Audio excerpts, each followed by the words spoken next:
Mist coils low over a mountain village in Bosnia, the kind of mist that hides hoofbeats until they're right outside your door. A chill in the air makes the frost crunch sharper under iron shoes.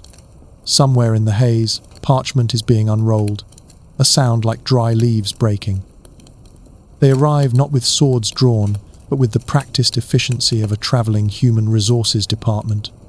Measuring tapes unfurl, calipers gleam, height charts are propped against stone walls.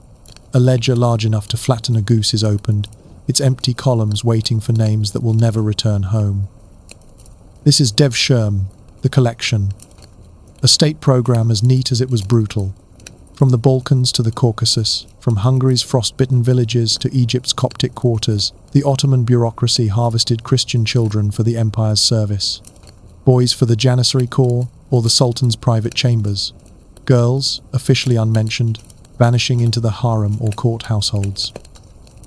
The families knew the seasons of danger. Door frames were smeared with soot to make a boy seem sick. Sons were hidden in grain bins. Entire villages staged mass outbreaks of mysterious fevers. Some mothers chased the officials for miles, their voices carrying down the road, as if a plea could be recorded alongside the measurements. The empire dressed the process in the language of opportunity. A peasant's son could become Grand Vizier. A farmer's daughter could wield influence from behind a silkscreen.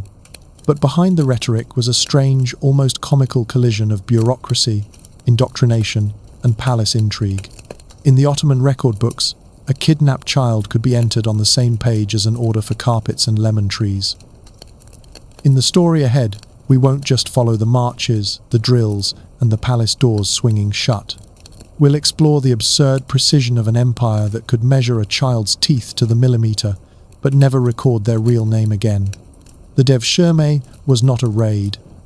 It was an administrative procedure, sharpened by centuries, wrapped in ritual, and executed with chilling politeness. So, before we open the ledger on one of history's most organized kidnappings, like, subscribe, and tell us in the comments where you're watching from. Don't worry, no Ottoman official will write it down. Probably.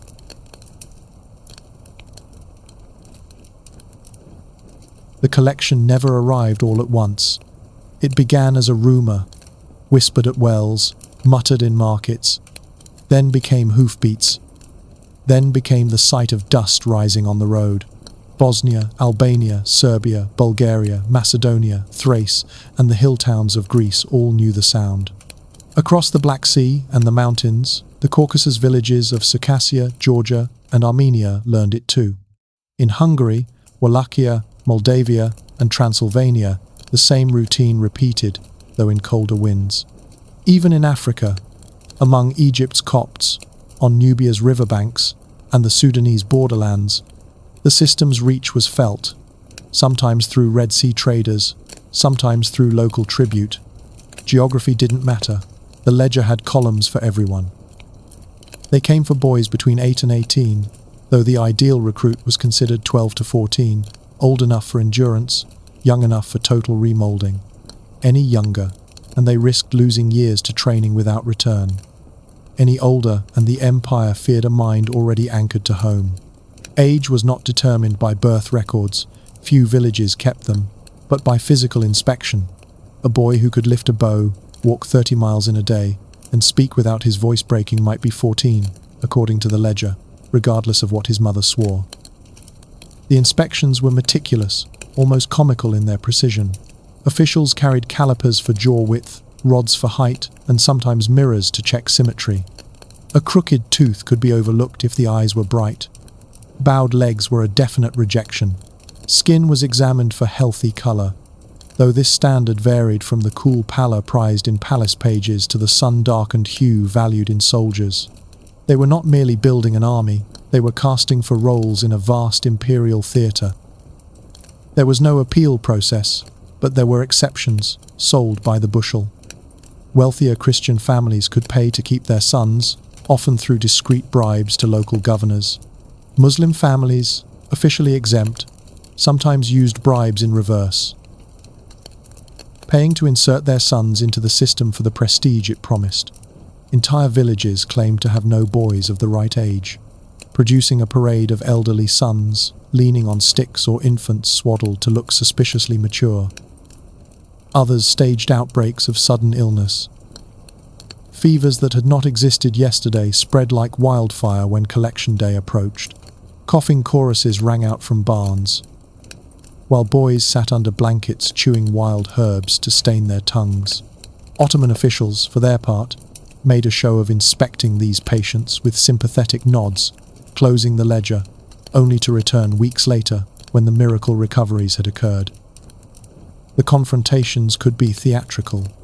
Archival accounts describe mothers running barefoot down muddy roads, clutching at the hems of officials' robes, begging for another year, another month.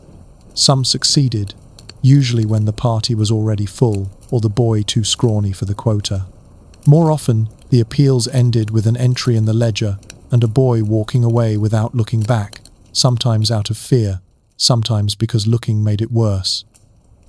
The process did not always end with boys. Officially, girls were not part of the Devshirme. Unofficially, the same parties that collected boys might take gifts for the palace, most often from Circassian, Georgian, Bosnian, or occasionally African communities. These were explained away as voluntary offerings, though village memories recorded them as thefts. Such girls vanished into the harem's corridors, their names erased and replaced before the ink on the travel documents dried. In towns where resistance was fiercest, the collection was accompanied by soldiers, not to fight pitched battles, but to create a presence impossible to ignore. A musket on a shoulder could quiet a street faster than any decree, yet the Ottomans preferred compliance to confrontation. An obedient village was cheaper than a rebellious one, and the empire's reach was built on steady streams of recruits, not charred ruins. Still, the act had a rhythm of quiet violence. One morning, a village might be bustling with young men at work in the fields.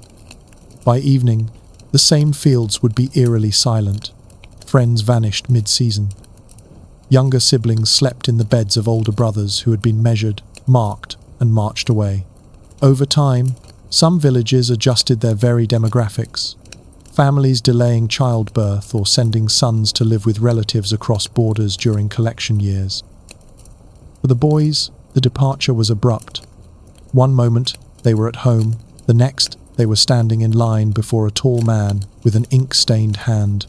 Names were written down, then often crossed out and replaced with new, more suitable ones before the first camp was reached. Belongings were minimal. The clothes they wore, perhaps a talisman or coin hidden in a seam, which might be confiscated during the first inspection anyway. By the time the party left the village, the air felt thinner. The hoofbeats faded into distance. The dust settled on abandoned chores. For the families left behind, the ledger might as well have been a headstone. It recorded that a child existed, but nothing of what would become of them. The next page was already waiting for another name. And so the collection began, not with fire or siege, but with parchment, measuring rods, and the polite efficiency of an empire that could empty a village without raising its voice. The hoofbeats would return in years to come, as certain as taxes, and each time the ledger would grow heavier.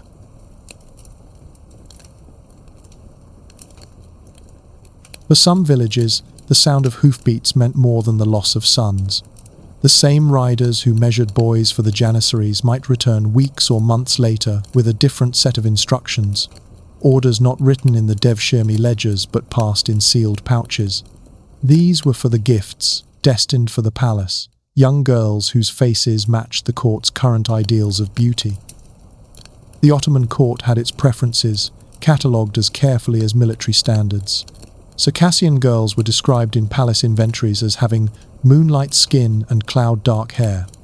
Georgian girls were praised for their balance of grace and strength, Bosnian girls for their calm eyes, and, occasionally, African girls for their rare radiance.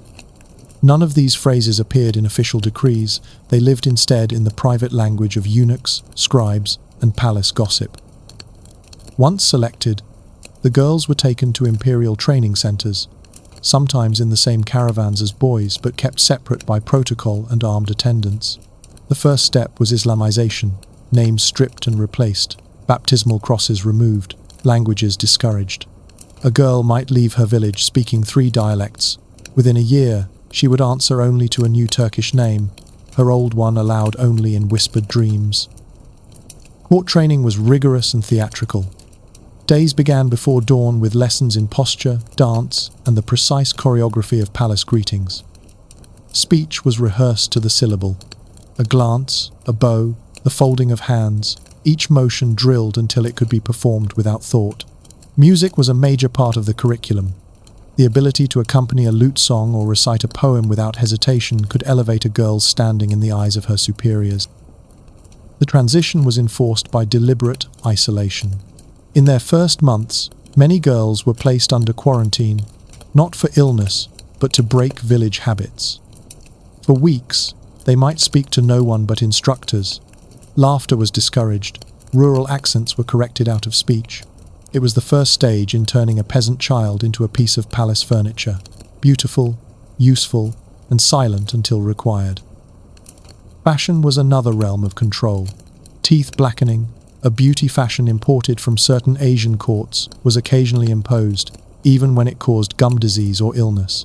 Hair was oiled and styled to palace trends, sometimes shaved entirely to allow for controlled regrowth. The body was shaped to the harem's image. Diet, posture, and even sleep were monitored, the last to prevent wrinkles before their time. Punishment for resistance was inventive and calculated. A rebellious girl might be confined to a windowless room for months, allowed out only for menial chores. Others were demoted from odalisque in training to the lowest rung of servant work, washing laundry for hundreds. In rare cases, those deemed hopeless were expelled from the palace entirely, though expulsion often meant reassignment to distant households rather than true freedom. The harem was not a flat hierarchy, but a ladder with rungs polished by ambition and intrigue. At the bottom were the odalisques, trainees in etiquette and service. Above them stood the gediklis, graduates trusted for court functions. The iqbals were favourites, noticed by the sultan or princes, and protected accordingly. The kardins were wives or consorts, wielding substantial influence. At the summit stood the valide sultan, the sultan's mother, whose political power could outweigh that of the Grand Vizier. Within this structure, a girl could rise far, but only if she navigated the invisible politics between rival factions. Senior concubines sometimes acted as sponsors, coaching promising younger girls in exchange for loyalty. Others saw potential rivals as threats to be neutralized. One misplaced smile at the wrong eunuch could end a career. One well-timed glance could secure a patron's favor for years. In the palace's inner logic, this was not a prison but a garden, carefully cultivated for beauty and service. Yet, for those within, the silks and cushions often masked a reality more akin to a gilded cage. Doors were guarded, movements monitored, and rumors about punishments traveled quickly. The irony was never lost on those who knew it. The closer one got to the sultan, the more dangerous every step became. For outsiders, the harem was a place of mystery and luxury. For those inside, it was a career with rules as strict as any military order. The paradox was simple.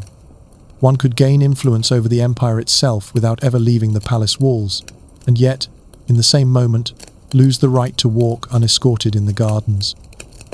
And so, while the boys of the Devshirme marched toward janissary barracks and training fields, the girls entered a different kind of drill, one that replaced the sword with the fan, the march with the dance, and the battlefield with the silent war of whispers behind silk curtains.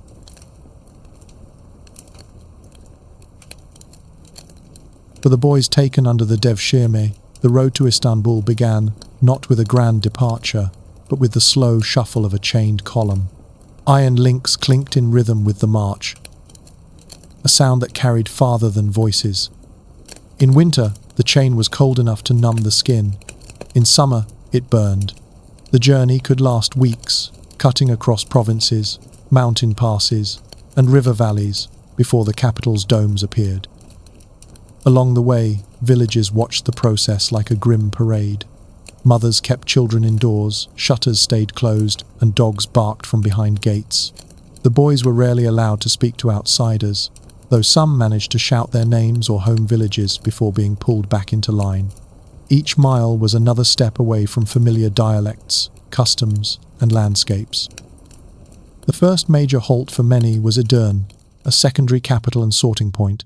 Here, officials examined the recruits again, this time to decide their future roles. The strong, broad-shouldered boys were marked for Janissary training. Those with keen eyes and quick movements might be set aside for administrative service. And then there were the few whose faces matched the palace ideal, destined for the Sultan's own household as ichoglan, inner palace pages. For these pages, the next phase of training blurred the line between servant and ornament. They learned courtly skills, dance, poetry, music, and the art of attending the Sultan during public ceremonies. There was refinement in their grooming and dress, but also a strange undercurrent of performance, as though each gesture was being evaluated for some role not officially written in the palace records. It was in this realm that Ottoman hypocrisy bloomed most visibly. Court chroniclers condemned the sin of Lot, the biblical reference to homosexuality, yet in the same breath described the companionship of pages as part of their service. In the palace's moral arithmetic, discipline blurred conveniently into indulgence, and certain acts did not count if carried out under the umbrella of imperial training. As one wry commentator might have put it, apparently the empire's moral code came with a footnote section the size of a Quran. Not all recruits went straight into the city's marble halls. Many were dispatched to rural estates or Anatolian villages for years of farm work, language training, and religious instruction before ever touching a Janissary sword. This was not wasted time. It built endurance, discipline, and loyalty, while severing any remaining ties to their old lives. By the time they reached the Janissary barracks, they were strangers even to their own names. The march itself was a lesson in hierarchy. Janissary escorts walked unchained, often on horseback, while recruits trudged behind in dust or snow. Provisions were rationed with care. Water was shared sparingly, often guarded more closely than the boys themselves. At night, camps were set up with the same military precision the recruits would later be expected to master. For the girls destined for the harem, the journey followed a parallel but far quieter path. They travelled in covered wagons or enclosed litters, guarded by eunuchs or trusted soldiers. Stops were brief, and local villagers rarely caught more than a glimpse of a hand or the edge of a veil. Where the boys' march announced itself in clanging metal, the girls' transport passed like a sealed letter, intended for one recipient, opened only in the palace. Arrivals in Istanbul were staged affairs. Boys marched through the city gates under escort, a public reminder of the empire's reach. Girls were taken through side entrances, slipping into the Topkapi Palace through gardens or inner courtyards. Both, however, entered into a world where the air itself seemed different, heavy with incense, formalities, and the constant presence of watchful eyes. For the recruits, the capital was overwhelming. Minarets rose above the skyline. Call to prayer mingled with market noise, and the sea's salt tang drifted through the streets. Yet the first view of Istanbul was often the last they would see as free individuals. The city's walls might as well have been the walls of the institutions they were about to enter, be they barracks, schools, or the harem's secluded chambers. The journey ended, but the transformation had only begun. The boys' chains were removed, but their new uniforms were no less binding. The girls' veils were lifted, but only to reveal them to a different kind of enclosure. In both cases, the road to Istanbul was not simply a change of location, it was the first act in a careful, deliberate rewriting of identity. In the imperial mind, these arrivals were not the loss of villages' children, but the gain of the Sultan's household. For the recruits themselves, it was harder to say whether they had reached the heart of the empire or simply walked into the center of its labyrinth.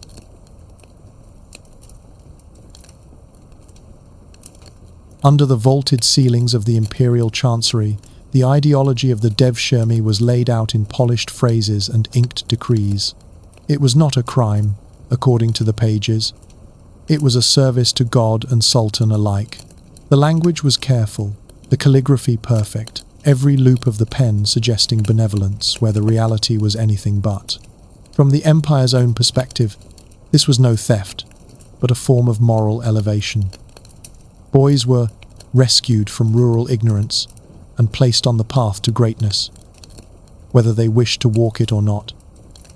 The official rationale was repeated in speeches, court records, and Friday sermons. Loyalty to the Sultan must be purer than blood. Family ties, village customs, and local loyalties were seen as flaws in a soldier's armor. The only acceptable allegiance was vertical, to the throne, to the person of the ruler. In this vision, the child was stripped of origin so he might be rebuilt as a man of the state. Religious justification came easily in an empire that saw itself as both temporal power and guardian of faith.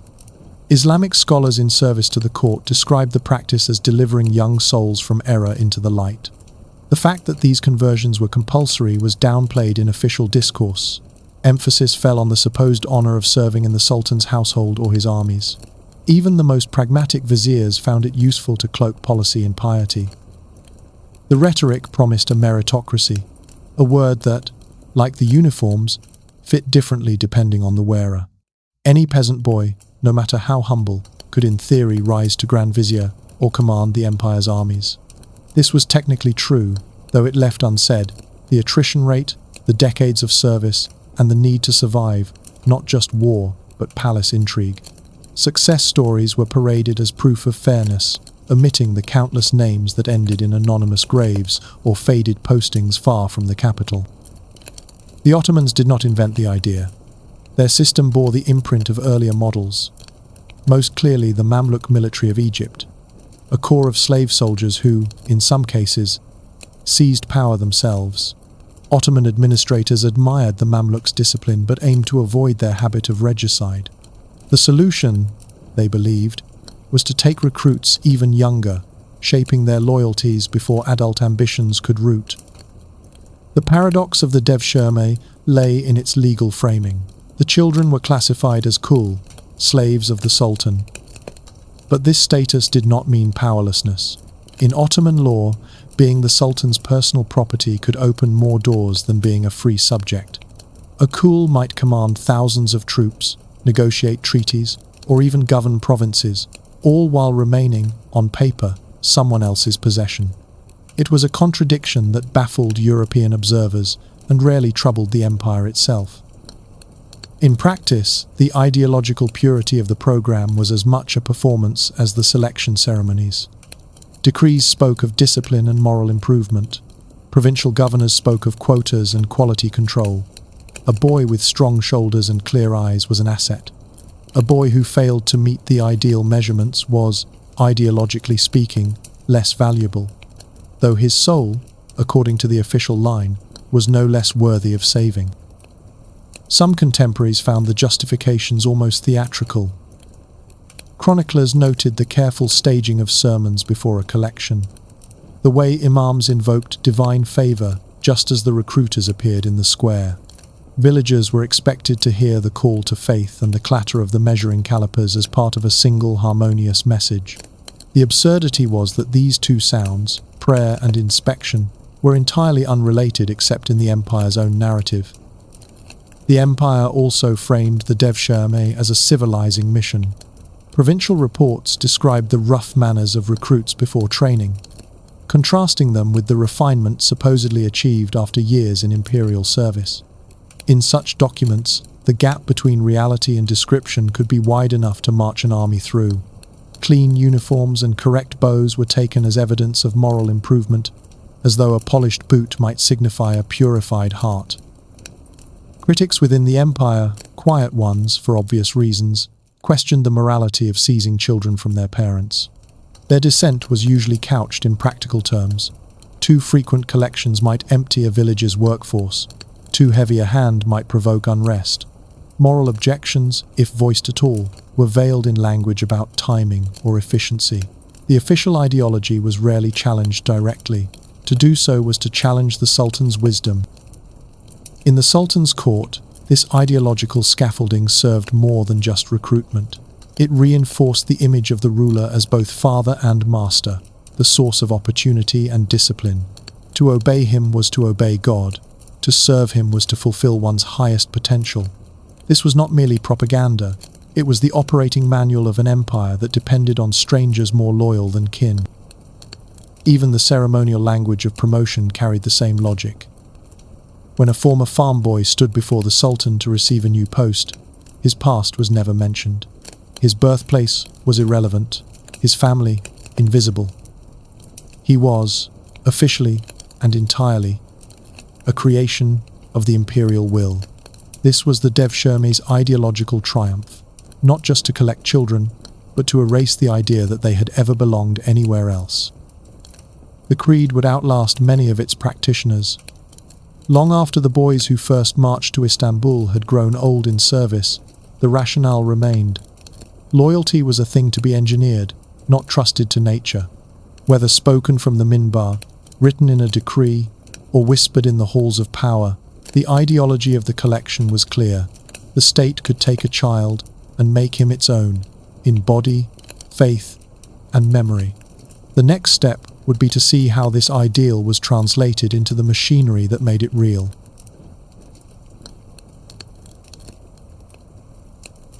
The machinery that kept the Devshirme turning did not creak or grind. It ticked, like a clock wound by careful hands. In provincial capitals, the governor's desk became a kind of examination bench, stacked with ledgers, wax seals, and correspondence from Istanbul. Each district was assigned a quota, each quota tied to the empire's shifting military and courtly needs. In theory, this was a dignified process. In practice, it was the same as counting sheep, except the sheep had names, and their families tried to hide them. Ranking provincial governors on the quality of their recruits gave the process a competitive edge. Reports to the capital did not simply list numbers. They compared physiques, temperaments, even manners. A batch of recruits from Bosnia might be praised for hardiness, while another from Wallachia was marked pliant of mind. Praise could mean political favour. Poor ratings, on the other hand, could stall a governor's career. The inspections were forensic in their detail. Military physicians, often Janissary veterans themselves, measured bone length to predict adult height. They checked dental alignment as if preparing for a court portrait, and they listened to the boy's voice for strength or clarity. A low, steady tone might mark him for military command, a more melodious one for ceremonial duties. The same clinical attention was given to the harem lists, though couched in softer euphemisms. A girl might be noted as having hair like spring wheat or a voice like silver, official language for traits thought to please the court. The records had their own peculiar poetry. In some, the margin bore a note such as walks with dignity or good temper in rain. These comments, however absurd, could influence a child's placement for years to come. Whether a boy would march at the head of an army or serve tea to a vizier might hinge on a sentence penned by an official who had met him for all of 3 minutes. Falsifying ages was a common quiet rebellion against the system, and sometimes a profitable one. Governors, bribed by desperate families, might record a boy of 12 as too young or inflate the age of a favoured candidate to make him eligible for collection. These falsifications threaded through the paperwork like knots in a carpet, not always visible, but felt by those who walked over them. The empire's appetite for perfect recruits created rivalries between provinces. Chroniclers describe it with unintended humour, governors boasting of their stock as if at an agricultural fair, sending letters to the capital filled with veiled jabs at neighbouring territories. The comparisons could be petty: an Albanian batch criticised for stubborn gait, a Georgian group praised for excellent cheekbones. No official manual ever listed cheekbones as a qualification, yet they found their way into the files. Processing days in the provincial centres had their own choreography. Boys were lined up, their measurements called out to scribes who scratched away in the ledgers, the air filled with the shuffle of bare feet on stone, the occasional cough of an official, and the steady drip of ink into inkwells. It was a scene of administrative calm, belying the fact that each mark of the pen was a permanent severance from home. For harem selections, the procedure was quieter, almost furtive. Trusted intermediaries, often eunuchs with long service records, were dispatched with sealed orders.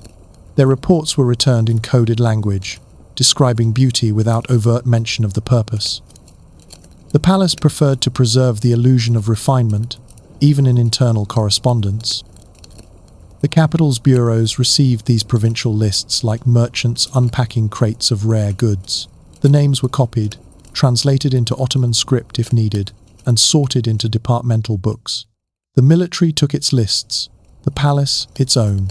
Any child not immediately placed was recorded in a reserve column, a category that could mean delayed service or disappearance into private arrangements.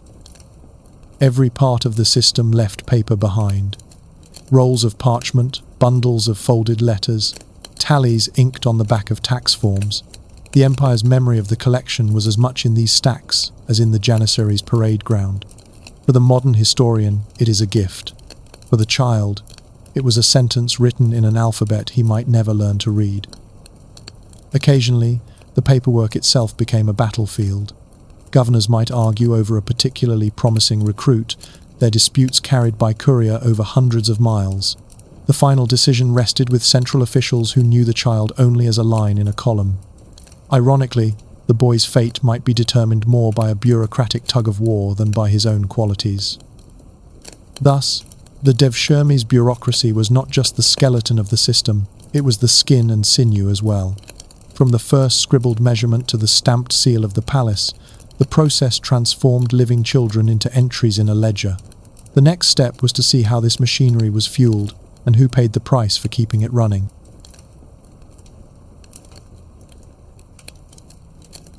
The cost of the Devshirme was not borne by the palace alone. It was, in the most literal sense, a burden carried by the very villages whose children were taken. Taxes earmarked for imperial service were levied in advance of a collection cycle, ensuring that transportation, lodging for officials, and even the ink for the ledgers came from local purses. In effect, parents paid for the removal of their sons, a financial absurdity so routine it rarely needed to be explained.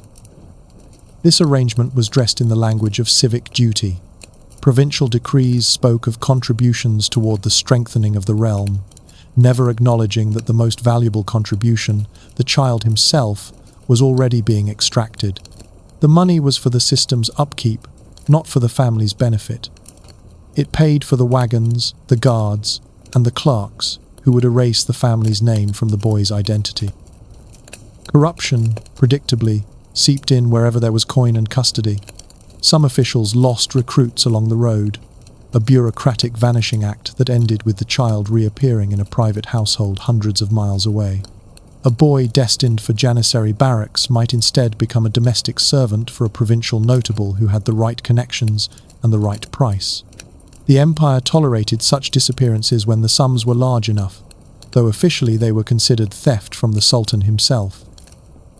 In the African provinces, the financing was even more entangled with older trade systems.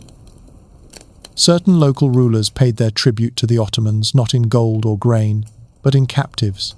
These could be war prisoners, debt slaves, or the children of politically inconvenient families. Once absorbed into the Devshirme's intake, their origins were rarely mentioned again. The ledgers made no distinction between tribute and tax, between a boy from Nubia and one from the Peloponnese. This blending of tribute and recruitment meant that the Devshirme sometimes overlapped with the Trans-Saharan and Red Sea slave trades. The official line insisted these African recruits were destined for imperial service and religious instruction, but side sales to private merchants were an open secret. In port cities along the Nile and the Red Sea, a promising recruit could be redirected into entirely different markets before ever reaching Istanbul. Not all the side markets dealt in prime candidates. Those who failed the inspections, too short, too sickly, too visibly rebellious, were rarely sent home. Instead, they entered a quieter commerce. Artisans, merchants, and provincial households could purchase these unsuitable recruits at a fraction of the palace value. A failed Janissary candidate might end up as an apprentice to a leatherworker. A rejected harem girl could become a domestic servant in a governor's kitchen. This trade in failed candidates was often framed as mercy, a way to give rejected children a future. In reality, it was simply another transaction, with the added benefit that the empire still collected a fee. Even the unfit could be monetized, and no opportunity for revenue was wasted. The financing extended beyond the moment of collection. Villages were sometimes charged maintenance fees for years after a child had been taken, ostensibly to cover his training costs. The logic was circular. The boy was now the Sultan's property, yet his family still owed money for his upkeep. Officials recorded these debts with the same precision they used to measure a recruit's height. Some governors treated their Devshirme quotas as investment portfolios. A strong group of recruits could enhance their standing at court, potentially leading to promotions and greater revenues from other posts. Conversely, delivering a poor batch could mean financial penalties. This gave a direct monetary incentive to manage and manipulate the process. In port cities like Alexandria and Salonika, the blurred lines between official Devshirme transfers and private slave markets became particularly visible. Recruits waiting for transport could be quietly rerouted to ships bound for entirely different destinations. Paperwork was altered, names adjusted, and the child was reclassified under a different trade ledger, a switch invisible to anyone not holding both sets of records. Ultimately, the Devshirme's finances were a self-reinforcing loop.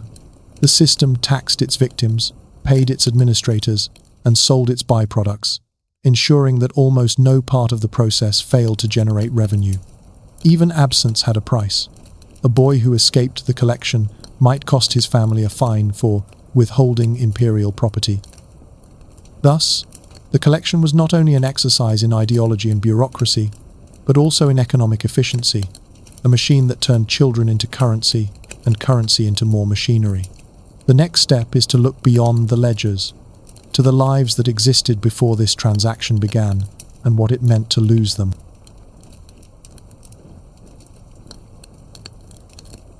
Under a winter dawn, the Balkan valleys seemed carved from frost. Smoke from hearths rose in thin, deliberate lines, carrying the smell of oak and damp wool. In the villages, roosters called into the pale light, their sound bouncing off frozen stone walls and bare fruit trees. The Ottoman frontier felt far away here, measured not in miles but in the rhythm of planting, harvest, and market days. In these places, the world's great empires were often reduced to a rumour that arrived late, distorted, and uninvited. Still, the empire's reach was always longer than its shadow. Before the Devshirme, these were landscapes of continuity. Change came slowly, as if time itself respected the stubborn geometry of terraces, fields, and family boundaries. Life in the Balkan highlands and river valleys was tuned to the seasons.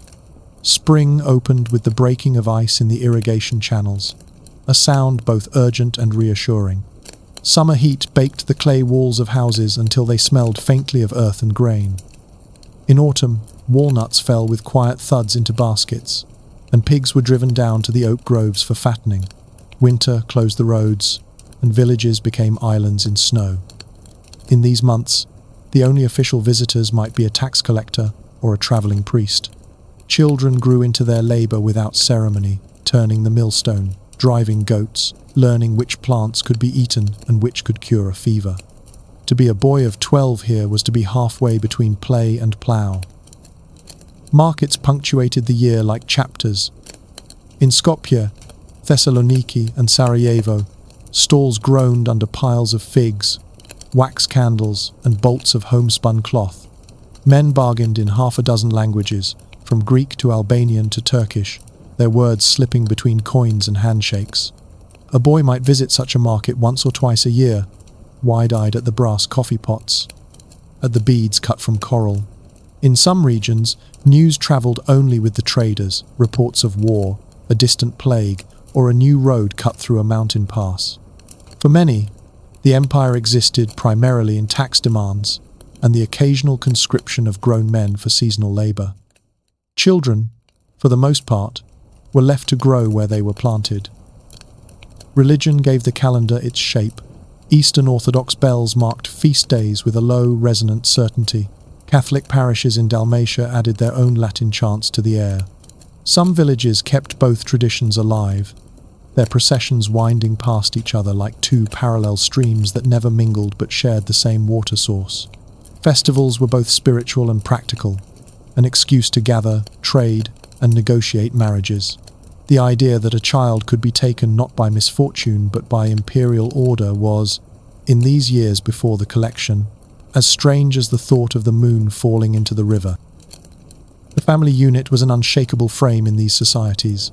Grandparents slept on the warm side of the hearth, telling stories that began before anyone could remember. Parents worked with their children in the fields, teaching them not only how to farm but how to speak to neighbors, to barter, to honor the unspoken boundaries between families. Uncles and aunts claimed a right to discipline and to defend, forming a web of responsibility that reached into every corner of village life. A boy's surname carried the weight of decades.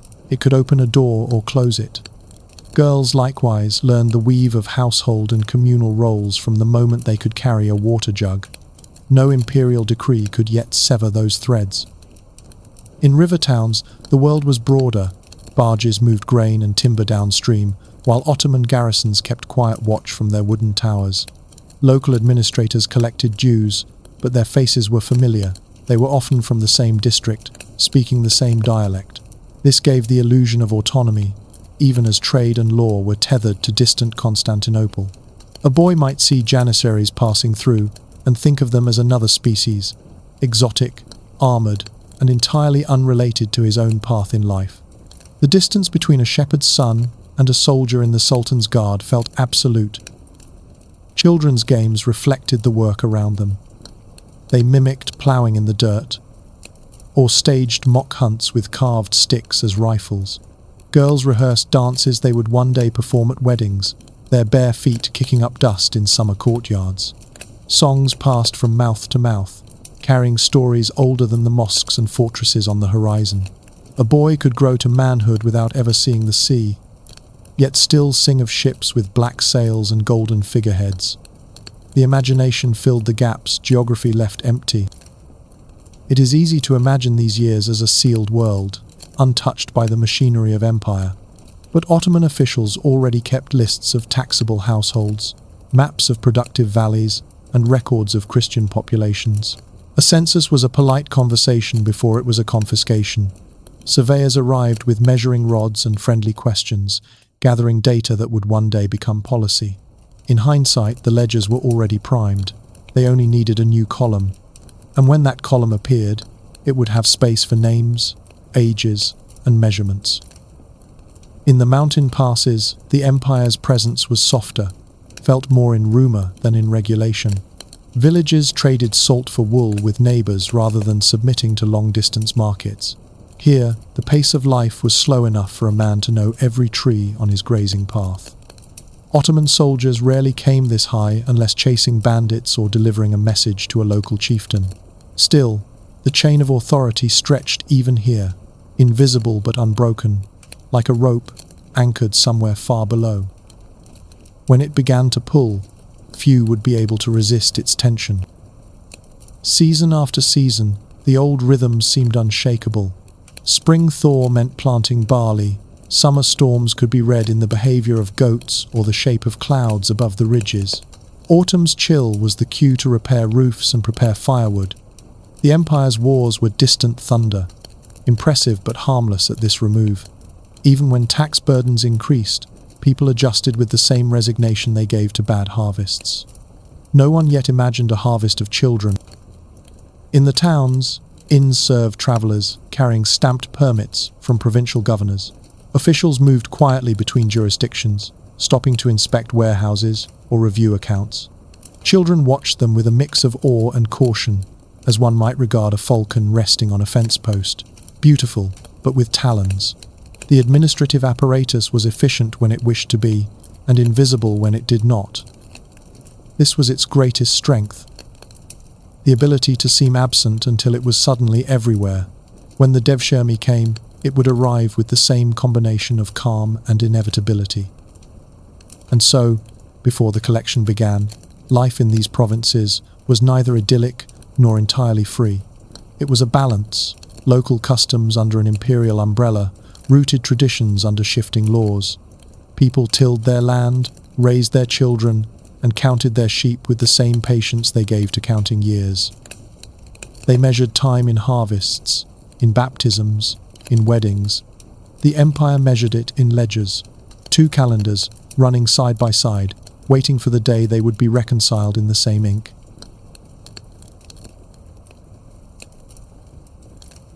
In the highland villages of Circassia, Georgia, and the Balkan valleys, women's roles before Ottoman rule were defined as much by mobility as by duty. They moved freely between the hearth and the market, between the fields and the public square. Seasonal work demanded their presence in the vineyards and pastures, where they were as skilled with pruning hooks as with spindle and loom. Social life wove them into every transaction, bartering cheese for cloth, delivering messages between families, carrying news along mountain paths. Their voices carried authority within the household, and their absence was noticed beyond it. Marriage customs varied from valley to valley but shared an emphasis on negotiation and reciprocity. In parts of the Caucasus, a bride price or dowry could include livestock, weapons, or fine wool, each item carrying symbolic weight. In the Balkans, weddings were often public spectacles, with processions, music, and dances that displayed the bride's poise and her family's standing. A young woman might be evaluated as much for her conversational wit as for her weaving skill. These customs were economic as well as cultural contracts, binding 2 households in mutual obligation, not subsuming one entirely into the other. Women in these societies often held public visibility absent from the palace world that would later enclose them. In Circassian towns, they appeared at assemblies to hear tribal matters discussed. In Georgian market towns, women ran stalls, negotiated prices with traders, and sometimes controlled the sale of family grain stores.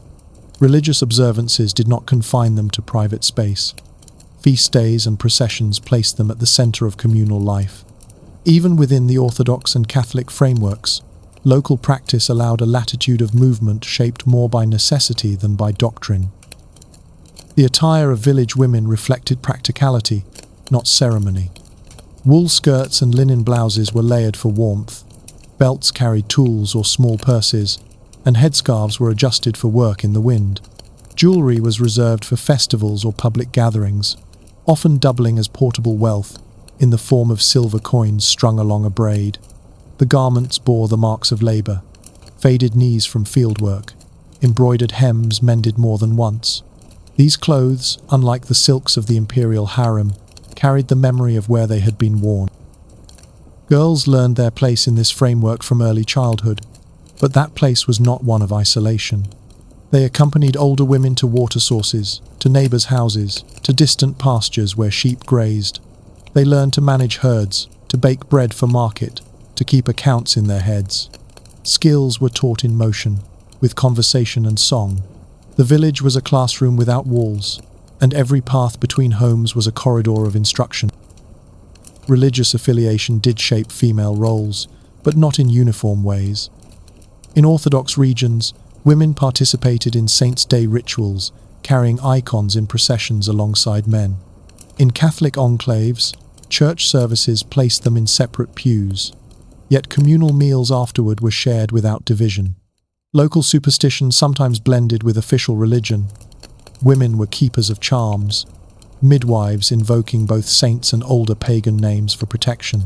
In every setting, they were the transmitters of stories, and thus of identity.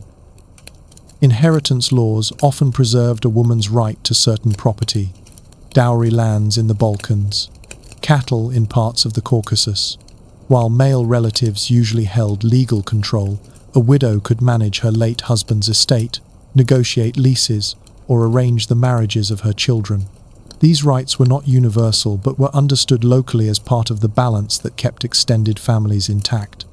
In disputes, women could appear before village councils to argue their claims, relying on memory as much as on written records.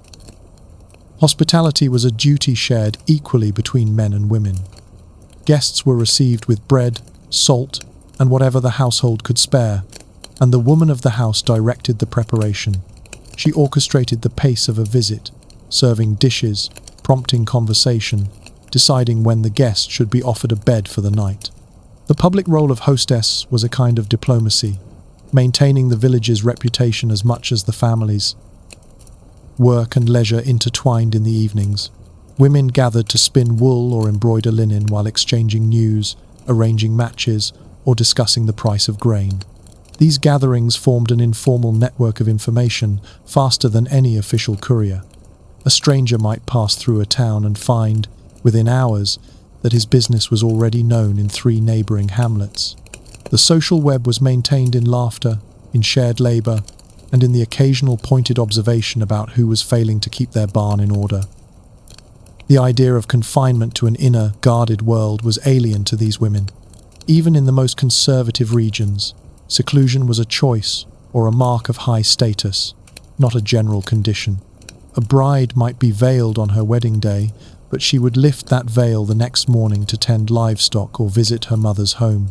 Privacy was temporary, life unfolded in the presence of others, and identity was shaped in the open air. For many, beauty was measured less in symmetry than in skill. A woman's worth was spoken of in how well she could keep a household fed through a poor harvest, how quickly she could patch a roof, or how deftly she could handle a mule on a steep pass. Hands calloused from work were not a flaw. They were proof of competence. Compliments were given in the currency of survival. She could grind a measure of grain before the water boiled for tea. She could carry a pail of water without spilling a drop. This was the world into which the Ottoman officials would later step, where women stood at the crossroads of family, economy, and public life. The transformation into harem confinement would not just remove them from their villages, it would remove them from a role in which movement and visibility were the norm. What followed was not merely a change of place, but a redefinition of purpose, narrowing the horizon from the breadth of a valley to the walls of a chamber. And in that narrowing, the old skills would either vanish or be disguised in the trappings of courtly obedience.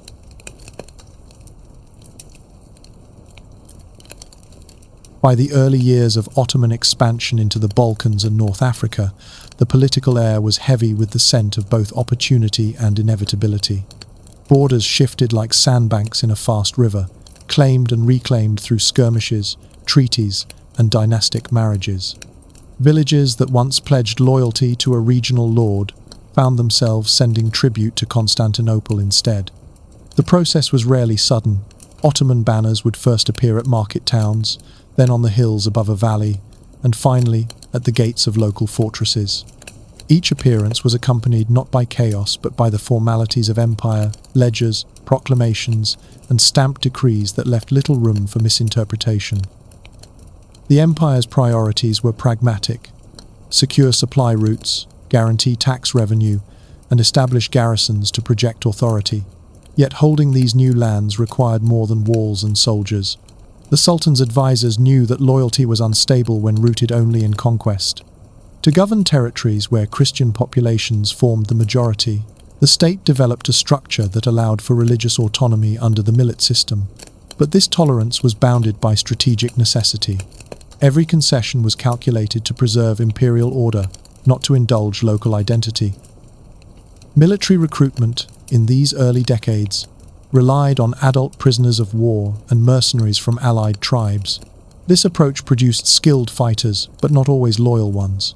Mercenaries fought for pay, not for the Sultan, and prisoners had no reason to see Ottoman victory as their own.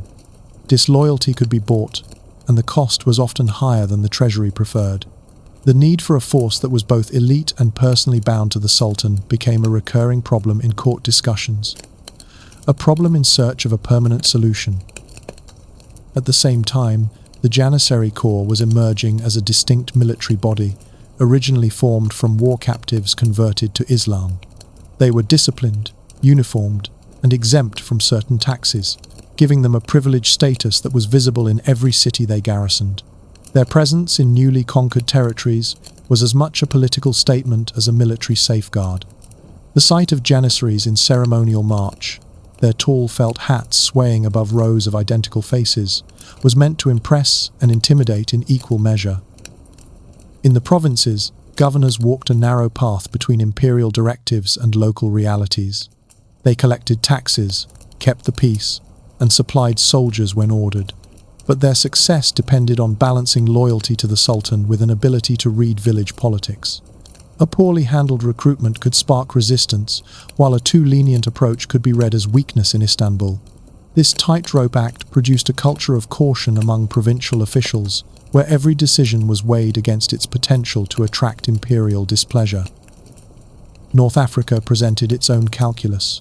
Coastal cities along the Red Sea and Mediterranean brought wealth through trade, but their hinterlands were harder to control.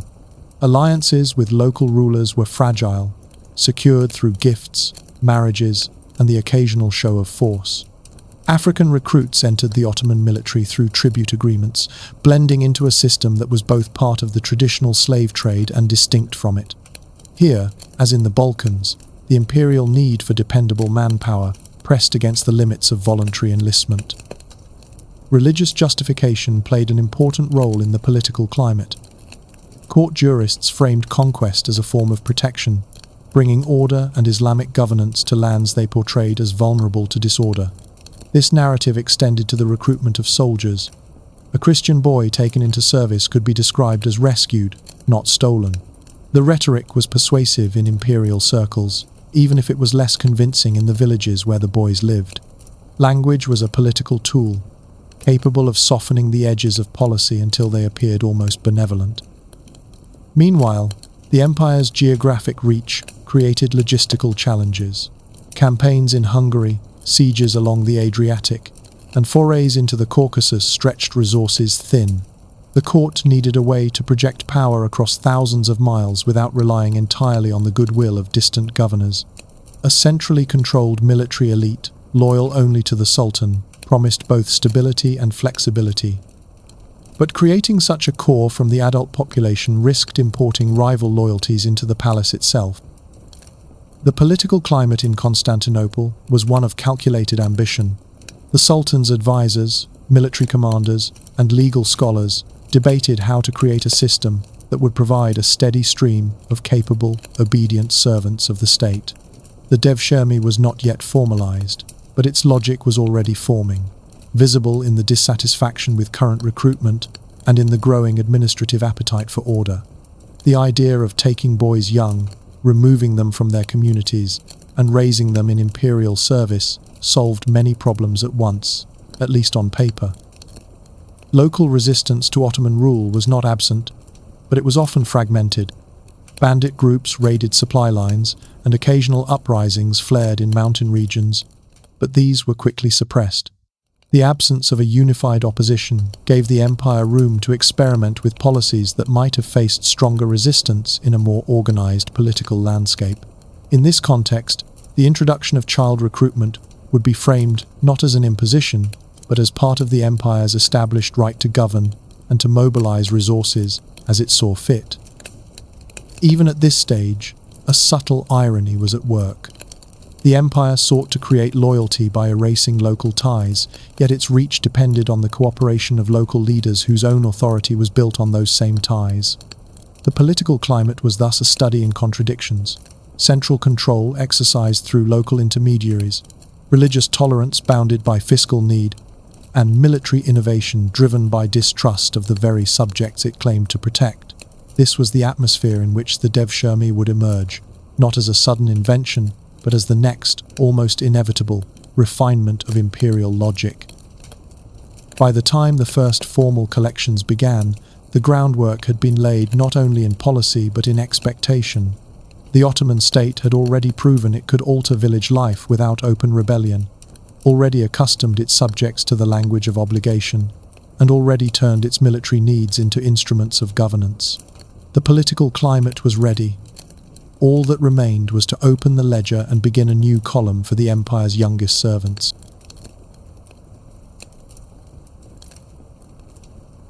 Under a pale winter sun, the Janissaries returned to the provinces that had once been their homes. Snow muffled the sound of their boots, yet the silence they carried was heavier still. Villages that had given up sons decades before now greeted them as strangers. Ornate armor where once had been woolen tunics. Orders spoken in Ottoman Turkish instead of the old local tongue. For some, the return was not a reunion, but an inspection. They had been sent to secure tax compliance, recruit more men, or enforce imperial decrees. Faces once known only from childhood now appeared carved in a harder material. There were cases, recorded with the same calm handwriting as any other military matter, where a Janissary officer executed a village elder without realizing the man was his own father. Names had been erased, accents smoothed out by years of enforced language training. When word spread afterward, it was as if the event had been inevitable from the day the ledger first marked his height and teeth. The record did not note remorse. Such emotions were not the currency of the imperial archive. More often, the return was indirect. A provincial governor might host a former recruit now turned court envoy, parading him as proof of the Sultan's generosity. They would be offered roasted lamb, honeyed pastries, and the finest local wine, though the guest might decline it all in favor of Ottoman fare. Behind the feasts lay a quiet transaction. The village would be reminded of its honor in supplying the empire's finest. Memory was thus recast as duty. In some towns, the arrival of Janissaries set off a flurry of private reckonings. Mothers who had once chased the collectors down muddy roads now watched, from behind shuttered windows, the return of men who could not meet their eyes. Childhood bonds were bent beyond recognition, like a branch trained to grow in another direction until the original shape was lost. Even the Janissaries themselves sometimes sought familiar landmarks, an old well, a chapel bell, a curve in the riverbank, only to find them altered or gone. Ottoman roads had been cut through hillsides, minarets rose where church steeples had stood, and fields once worked by cousins were now under different ownership. What they remembered as home had been absorbed into the architecture of the empire. Ceremonial visits added another layer of performance. Imperial scribes recorded the processions in which Janissaries rode at the head, carrying banners stitched with Quranic verses, while local children, some of them barely older than the age they themselves had been taken, watched from the roadside. To those children, the scene might have seemed like an honor guard. To their parents, it was a reminder of the next collection cycle. In a few instances, Janissaries used their rank to secure favors for their birth villages, reducing tax quotas, petitioning for new wells, or shielding relatives from conscription. Such acts were quietly tolerated by the state so long as they did not undermine broader policy. The empire understood that loyalty was a complex fabric. A little slack in one thread could keep the rest from unraveling. But there were also those who treated their return as conquest. Former shepherd boys now commanded platoons, and some used their authority to settle old disputes or claim property. Ottoman law permitted a janissary to requisition supplies for the imperial cause, and the line between requisition and confiscation could be as thin as a pen stroke. The bureaucracy would note items received without recording the manner of acquisition. Ironically, a few were tasked with escorting new recruits back to Istanbul. In these cases, the journey was both a mirror and a shadow of their own youth, walking behind boys with shaved heads and unfamiliar clothes, speaking words of comfort that sounded hollow in the frosty air. The route was the same, but now they were the ones carrying the imperial seal. Religious ceremonies often framed such returns, with local imams or orthodox priests invited to bless the troops, depending on the audience. This was not spiritual generosity so much as political theatre, a demonstration that the Sultan's reach could harmonize faiths, at least for the duration of a procession. The Janissaries stood in ordered ranks, their silence lending weight to the illusion. The archival tone describing these homecomings is dispassionate. Unit returned from patrol, inspection of provincial tax compliance, recruitment achieved. No hint remains of personal history. Of the moment a mother once tied a scarf around a boy's neck before he vanished into the road dust. The empire preferred to write in measurements and outcomes, not in grief or recognition. And yet, in certain villages, there were whispered accounts of a janissary pausing outside a familiar doorway, his hand hovering over the wood as if it might still open to the life he left behind. Sometimes he knocked, sometimes not. Either way, he left again, his path leading not back into the house, but along the road that served the empire's will. In the imperial ledger, his presence in the province was marked as completed duty.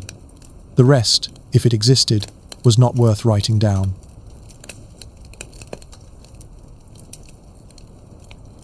Lantern light flickered along the lacquered corridors of Topkapi, casting narrow shadows over silk-hung walls. Within these enclosed spaces, the empire's most guarded conversations unfolded not in council chambers, but in rooms heavy with perfume and whispers. The harem was not only a private world of the sultan, it was also a listening post, a negotiation hall, and occasionally a war room. Here, senior concubines cultivated connections with the Janissary corps, weaving influence into the threads of their embroidered cushions.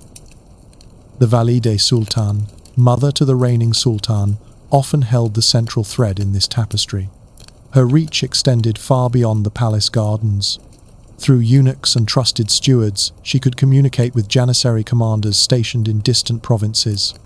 A discreet gift, a bolt of Damascus silk, a purse heavy with coins, might ensure a commander's loyalty when imperial orders grew unpopular.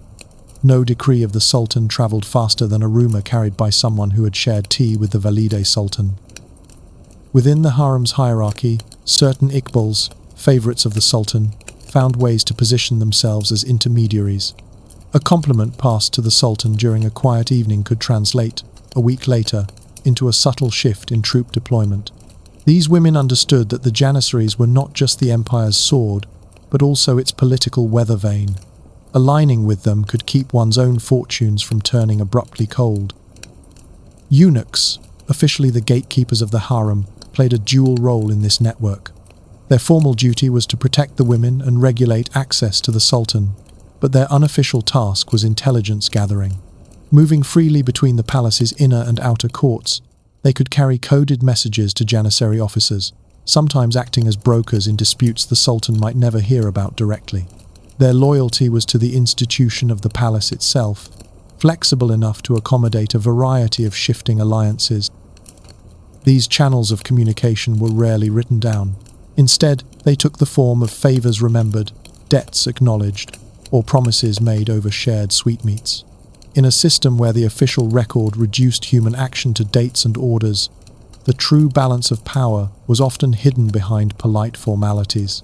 A Janissary regiment might be reassigned not because of military necessity, but because someone in the harem wished to settle a personal score. The influence was not always subtle. There are accounts, delivered in the careful understatement of Ottoman chroniclers, of entire garrisons withholding their support for a military campaign until a particular concubine's demands were met. The official explanation would cite supply delays or seasonal impediments, but within the palace, everyone understood the cause. This intertwining of military muscle and silk-draped persuasion created a kind of political ecosystem. Janissary commanders offered protection for favoured palace factions. In return, those factions could lobby for higher stipends, leniency in disciplinary matters, or lucrative provincial postings. What began as occasional cooperation could harden into enduring blocks of influence, capable of swaying decisions on war, succession, and taxation. The absurdity was that two of the most tightly controlled institutions in the empire, the harem and the Janissary corps, were also among the least predictable. A single private quarrel between a concubine and a commander could ripple outward, affecting troop morale or shifting the balance in the divan. The empire's stability, for all its fortresses and cannons, sometimes rested on whether an evening conversation in the harem ended in agreement or silence. Even foreign envoys learned to navigate this terrain.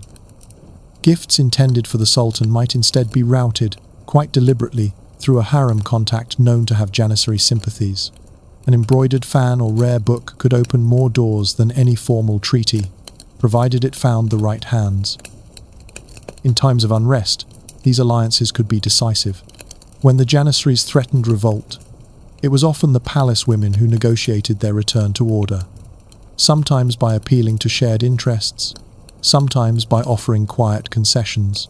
Officially, the sultan remained the source of all decisions. Unofficially, the harem could calm a storm before it reached his ears. The imperial archives, of course, omit these details. The records present a neat sequence of orders issued and obeyed, as if the Janissaries' loyalty were an unbroken chain from throne to barracks. But in the dim corridors beyond the scribe's reach, loyalty was braided from threads of obligation, rivalry, and private persuasion. When the silk knots held, the empire could weather almost any crisis. When they loosened, the sound of marching boots could echo far too close to the palace gates, a reminder that the harem's politics and the janissaries' power were, in the end, parts of the same design.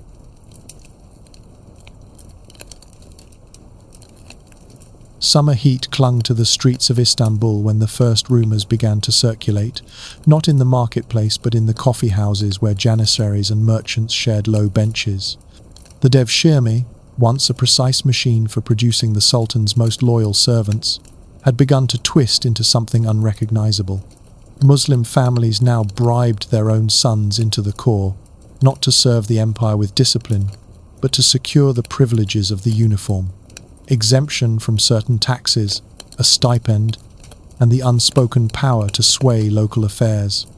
What had been a forced path to service was now a purchased ticket to influence. Recruitment rules loosened under the weight of these payments. Inspectors who once measured boys' height with string and checked their teeth by lamplight began to overlook defects, or accept a handful of coins in place of ideal stature. The empire still spoke of selecting the finest, but the phrase had slipped into the realm of polite fiction. Provincial governors, long judged on the quality of their recruits, adjusted to the new reality. A fine specimen was increasingly one whose family could afford to make him so on paper. The janissaries themselves were changing. No longer entirely cut off from family ties, they began to inherit property, cultivate local business interests, and form guild-like associations in the cities.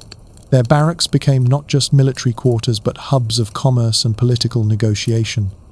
The corps' loyalty, once welded to the Sultan alone, fractured into a web of personal alliances. With this shift came a harder edge to their political role. By the 17th century, janissary uprisings were no longer rare shocks but recurring features of the imperial calendar. They had the power to refuse campaigns, dictate appointments, and even depose sultans. Each revolt was met with temporary concessions, higher pay, removal of unpopular ministers, or lighter discipline. But these measures served only to reinforce the corps' sense of indispensability. The palace women who once leveraged janissary ties found themselves navigating a more volatile force. A commander's favour could still be courted, but his loyalties might turn overnight if another faction offered better terms. The delicate silk knots that had once bound palace and barracks together began to fray. The empire's administrators, trained to keep meticulous ledgers, found that political influence was now a column that could not be balanced. By the early 1802, the janissaries had become a shadow of their original purpose, better armed for street demonstrations than for disciplined warfare. Foreign observers noted that the corps resisted adopting modern weapons and tactics, viewing reform as a threat to their privileges.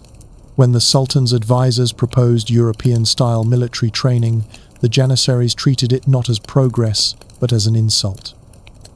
The breaking point came in 1826, during what the court later called the Auspicious Incident, a name whose optimism was as deliberate as it was misleading.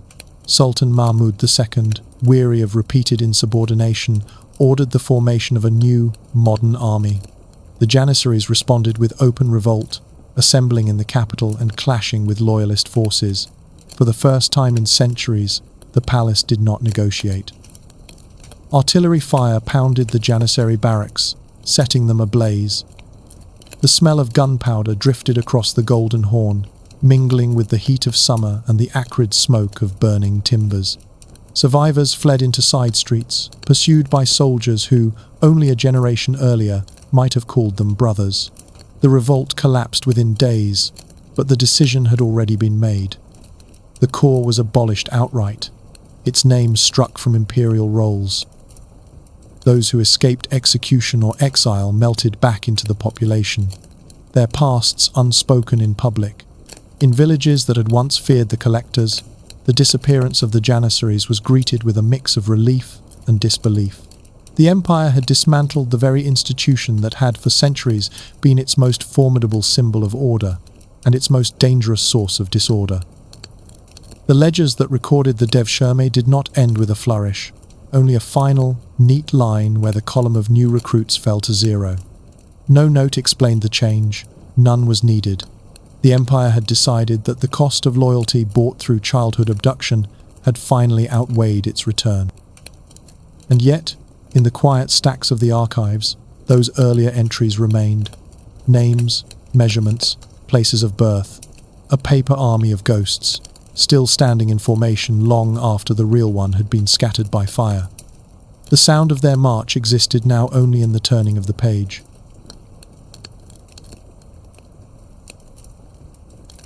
In the dim light of the Ottoman archives, a single ledger lies open on a desk, worn smooth by centuries of use.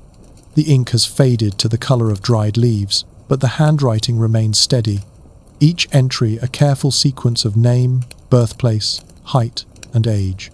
There is no column for what became of them, no notation for who returned in armor, who served behind silk screens, or who never reached the capital at all.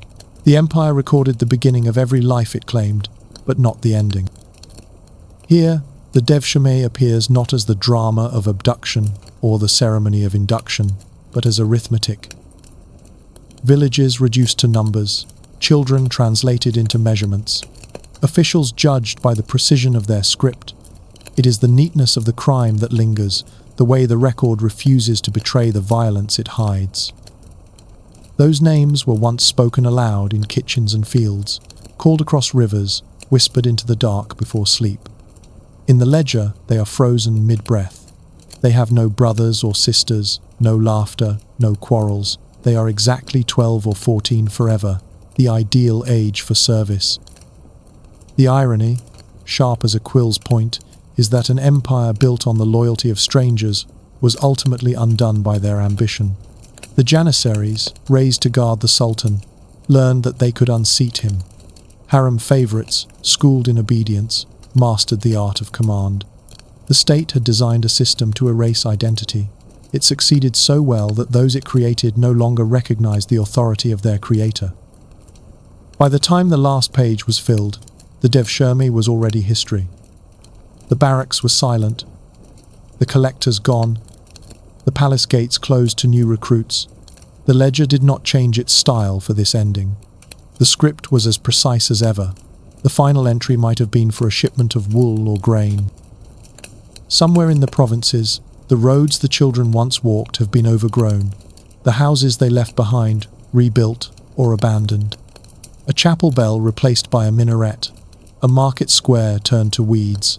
The sound of boots on frost, of chains against leather, has vanished into the air. And yet, in the stillness of the archive, it is easy to imagine the rustle of parchment as another page is turned.